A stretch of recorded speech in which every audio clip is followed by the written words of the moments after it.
Timnas Indonesia U23 kemungkinan bakal diperkuat 3 pemain senior pada SEA Games 2021. Kepastian itu didapat menyusul permintaan penambahan kuota pemain senior yang diajukan secara langsung oleh Federasi Sepak Bola Vietnam atau sering disebut VFF. Pada edisi SEA Games sebelumnya, cabang olahraga sepak bola yang diwakili tim U23 hanya boleh diperkuat 2 pemain senior. Artinya pada edisi SEA Games 2021 yang akan digelar pada Mei 2022 terdapat penambahan kuota 1 pemain senior. Pandemi COVID-19 menjadi pertimbangan dasar dalam pengajuan penambahan kuota pemain senior di SEA Games 2021. Sejauh ini usulan dari VFF sudah diterima AFC, akan mengirimkan dokumen persetujuan kepada panitia penyelenggara SEA Games Vietnam. Ini tentu menjadi kabar gembira untuk semua tim peserta SEA Games 2021. Pelatih Sintayong bisa memaksimalkan kuota yang ada untuk pemain senior pada SEA Games edisi ke-31 itu.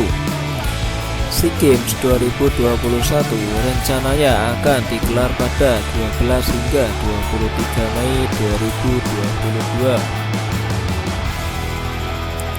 Event 2 tahunan ini akan melombakan 526 nomor dari 40 cabang olahraga. Ada beberapa pemain yang bisa menjadi pertimbangan untuk dimasukkan ke Timnas Indonesia U23 pada SEA Games 2021. Ada siapa saja? Mari kita saksikan bersama-sama.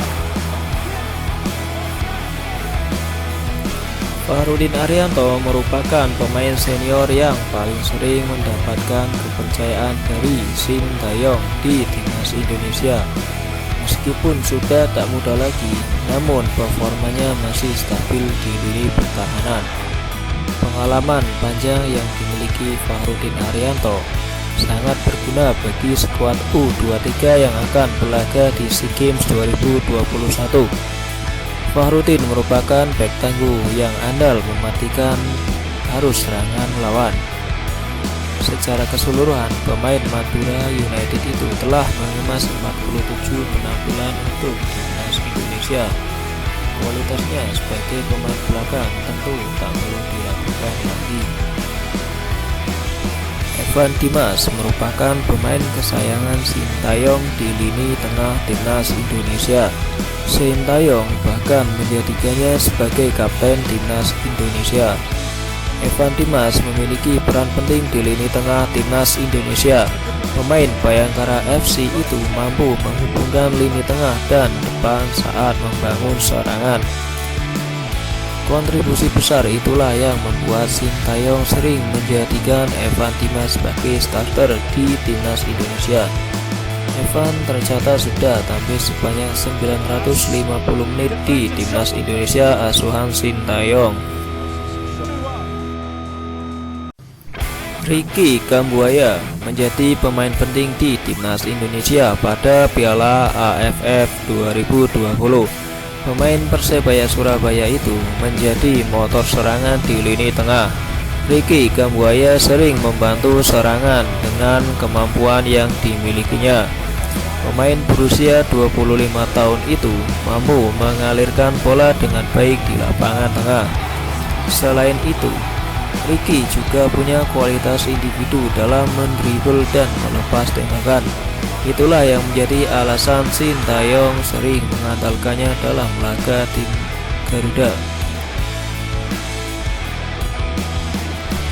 Ilyas Pasoyevic, lini depan masih menjadi momok di Timnas Indonesia U23. Ilyas Pasoyevic bisa menjadi solusi dalam membuat kualitas lini depan skuad Garuda Muda membaik. Ilyas Pasoyevic adalah penyerang yang punya naluri mencetak gol tajam.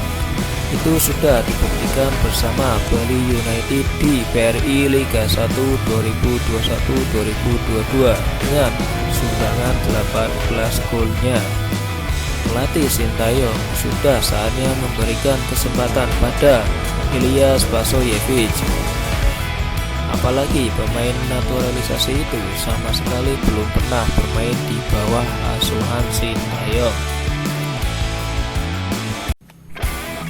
Nadeo Argawinata. Bukan rahasia lagi bila Nadeo Argawinata selalu menjadi pilihan utama Sintayong di timnas Indonesia. Nadeo merupakan kiper inti timnas Garuda pada Piala AFF 2020. Untuk timnas U23, Sintayong sejatinya tak kekurangan stok kiper berkualitas. Namun Nadeo sudah punya pengalaman pada ajang SEA Games pada edisi 2019. Nadeo berhasil menjadi kiper inti dan membantu timnas Indonesia U23 menembus final. Sayangnya skuad Garuda ketika itu gagal meraih medali emas karena kalah di final.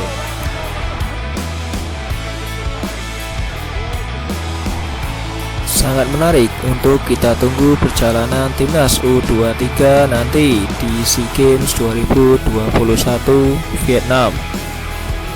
Jangan lupa untuk dukung channel Free Kick Taker dengan memberikan like, subscribe, serta komentar di kolom komentar. Terima kasih.